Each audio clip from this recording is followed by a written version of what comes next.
Today our scripture is Psalm 139, the inescapable God, to the leader of David, a psalm. O Lord, you have searched me and known me. You know when I sit down and when I rise up. You discern my thoughts from far away. You search out my path and my lying down, and are acquainted with all my ways. Even before a word is on my tongue, O Lord, you know it completely. You hem me in, behind and before, and lay your hand upon me. Such knowledge is too wonderful for me. It is so high that I cannot attain it. Where can I go from your spirits? Or where can I flee from your presence? If I ascend to heaven, you are there. If I make my bed in Sheol, you are there. If I take the wings of the morning and settle at the farthest limits of the sea, you are there, your hand shall lead me, and your right hand shall hold me fast. If I say, surely the darkness shall cover me, and the light around me become night, even the darkness is not dark to you. The night is as bright as the day, for darkness is as light to you. For it was you who formed my inward parts. You knit me together in my mother's womb. I praise you, for I am fearfully and wonderfully made. Wonderful are your works that I know very well. My frame was not hidden from you when I was being made in secret, intricately woven in the depths of the earth. Your eyes beheld my unformed substance. In your book were written all the days that were formed for me, when none of them as yet existed. How weighty to me are your thoughts, O God! How vast the sum of them! I try to count them, they are more than the sand. I come to the end, I am still with you. O that you would kill the wicked, O God, and that the bloodthirsty would depart from me. Those who speak of you maliciously and lift themselves up against you for evil. Do I not hate those who hate you, O Lord? And do I not loathe those who rise up against you? I hate them with perfect hatred. I count them my enemies. Search me, O God, and know my heart. Test me and know my thoughts. See if there is any wicked way in me, and lead me in the way everlasting.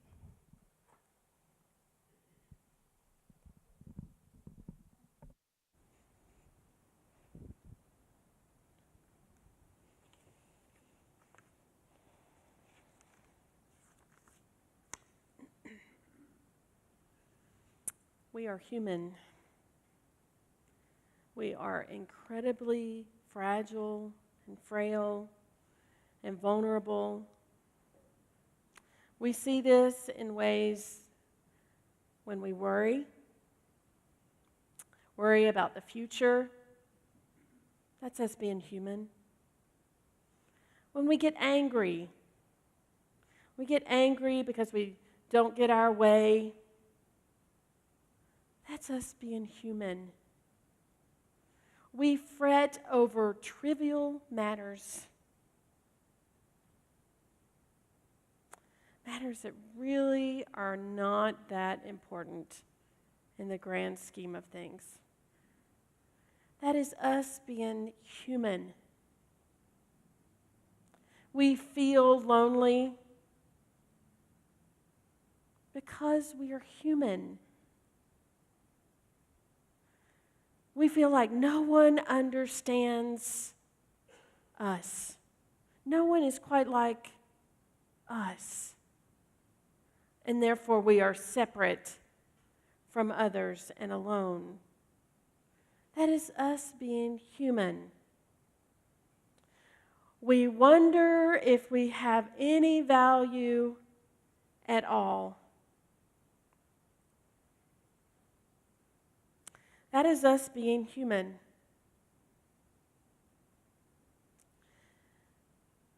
When we are vulnerable and fully human, we really have two responses.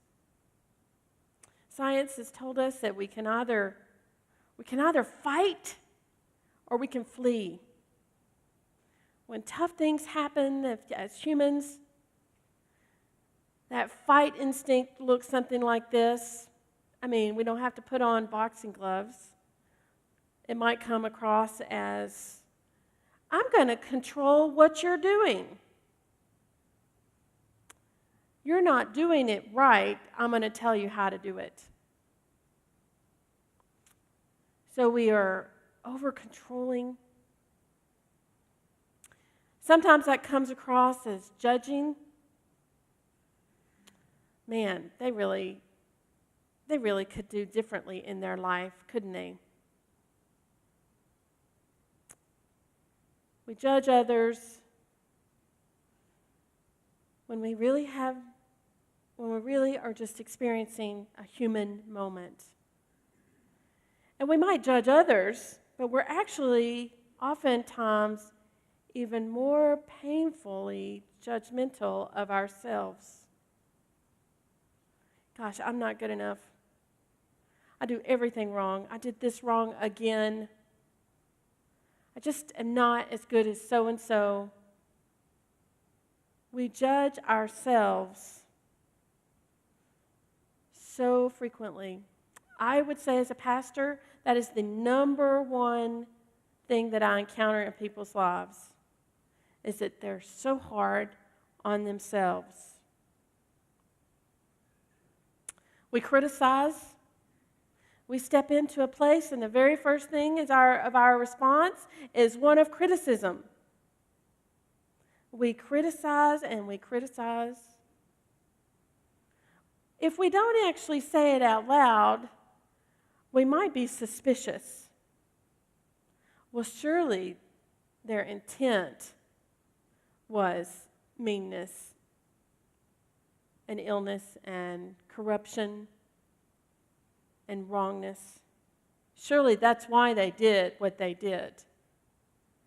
It's because of some thing that they were doing that was wrong. Suspicious, so we assume the wrong in other people and the world. So no wonder we fight.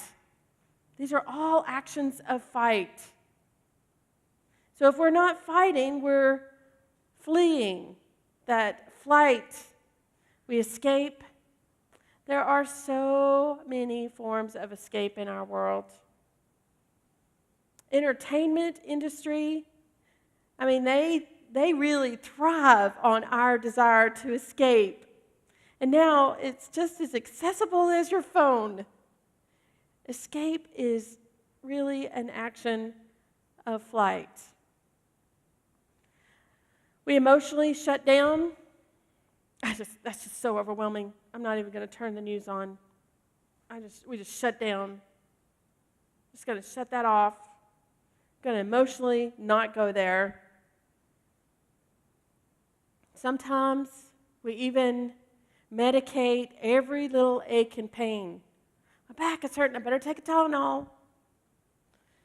Just had a hard week. I'm going to pour myself another glass. This is all flight, escape, put it away, don't experience the human experience.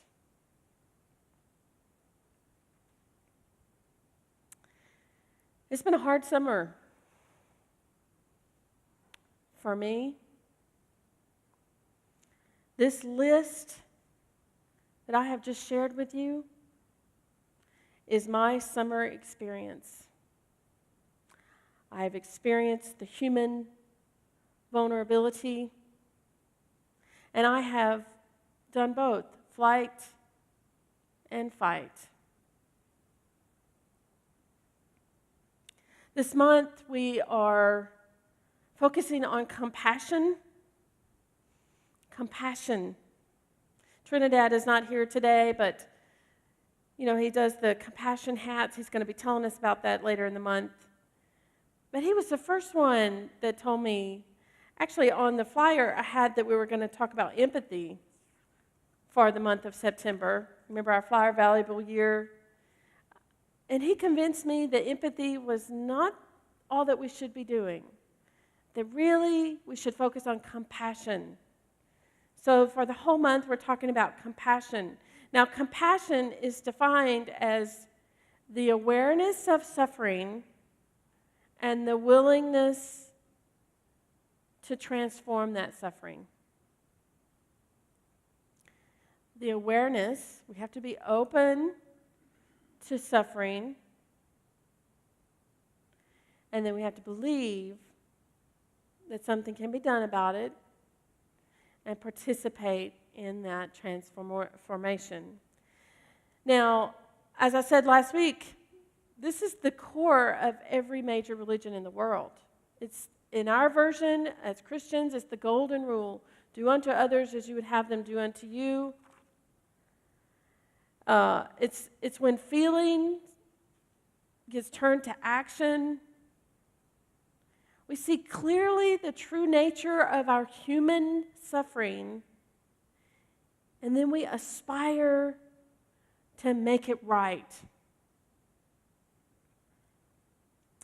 So today I want to talk about self-compassion. Self-compassion. I told you it's been a hard summer, and I'm very aware of my deep need for self-compassion. Now, there's a lot of YouTube stuff you can find on self-compassion. There's a lot of pop psychology on self-compassion. But today, I want to talk about spiritual self-compassion. Sure, you can go to the gym. Sure, you can get more sleep. You can eat healthy. You can do all those things that take care of the body. You can work on your relationships. You can work on, all that other stuff that will improve self-compassion, of taking care of yourself. But today, I want to talk about spiritual self-compassion. So our scripture passage that Jennifer read for us, I almost called you Kimberly. Yes, again.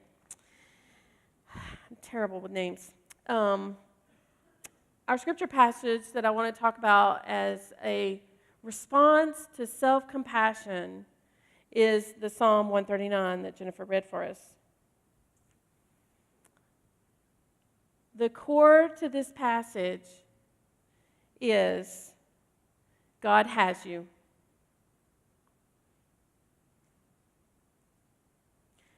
How do you have self-compassion? You lean into the awareness that God has you.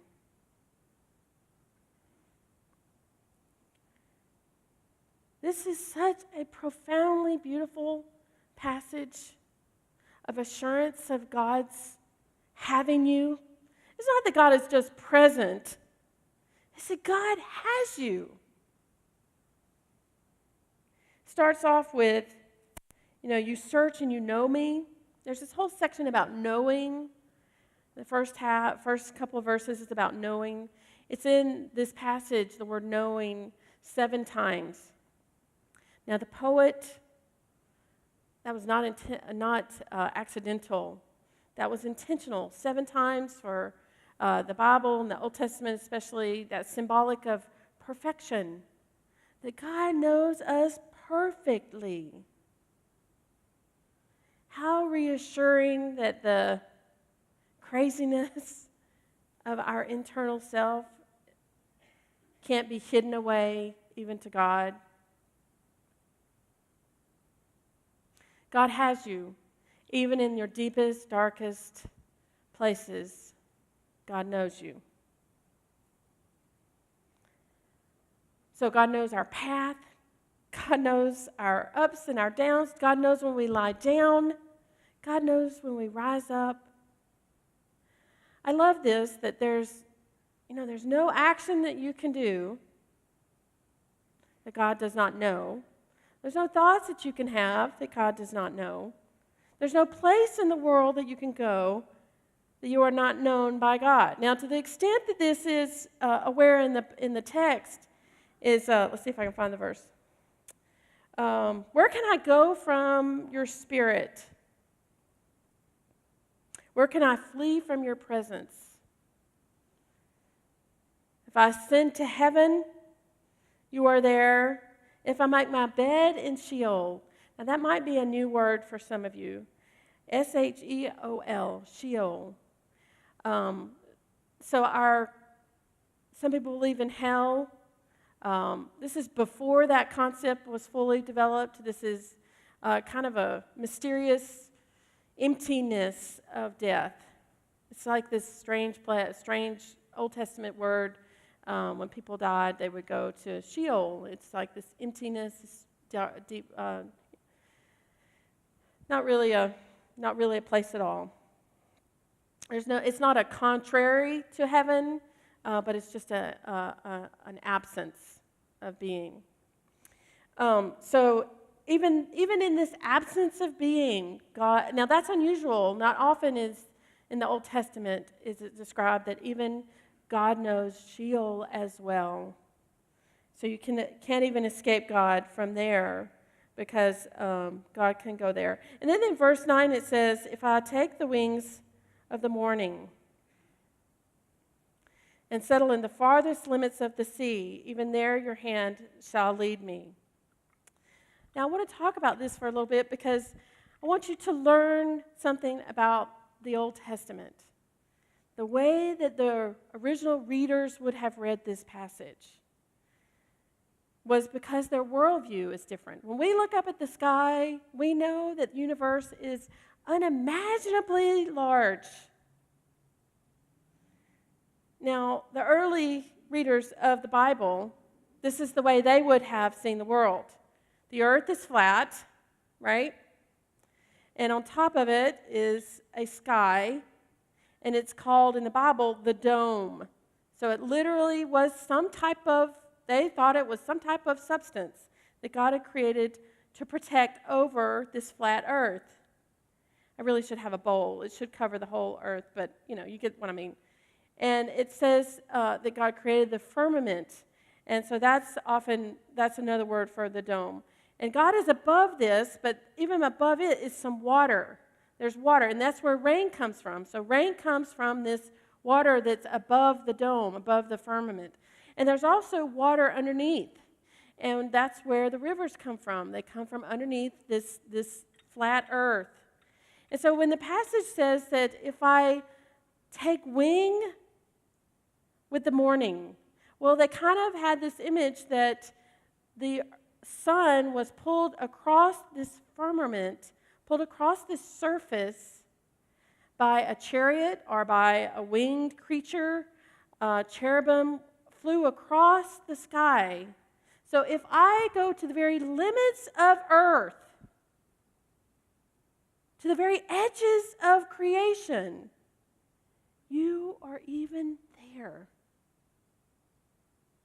in the boundaries of life. Now, you put it into our world view, the vastness of the universe is really what the writer is saying, not just the morning edge, but the vastness of the universe. And God, you are even there. You are even there. So where can I escape? And then there's this really strange verse. Where is it? I had a hard time with this for a while, I'll admit. It says, verse 5, you hem me in behind before you lay your hand upon me.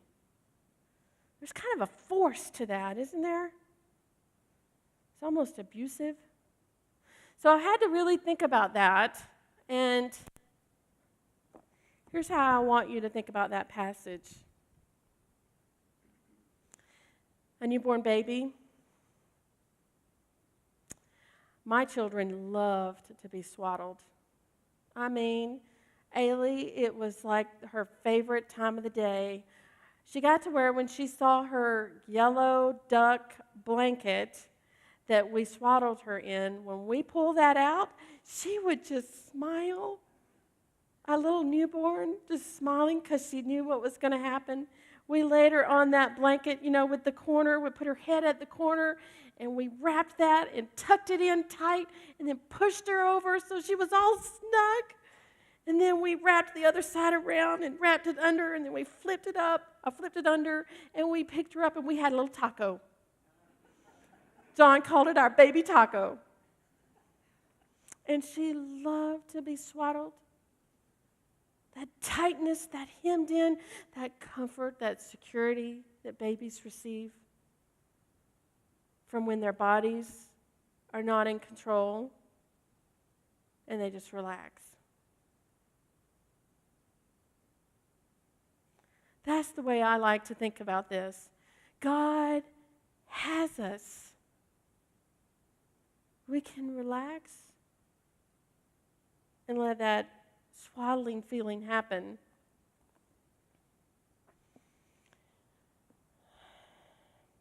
So then it goes on. This is such a beautiful passage. I'm taking the time to kind of walk through some of it for us.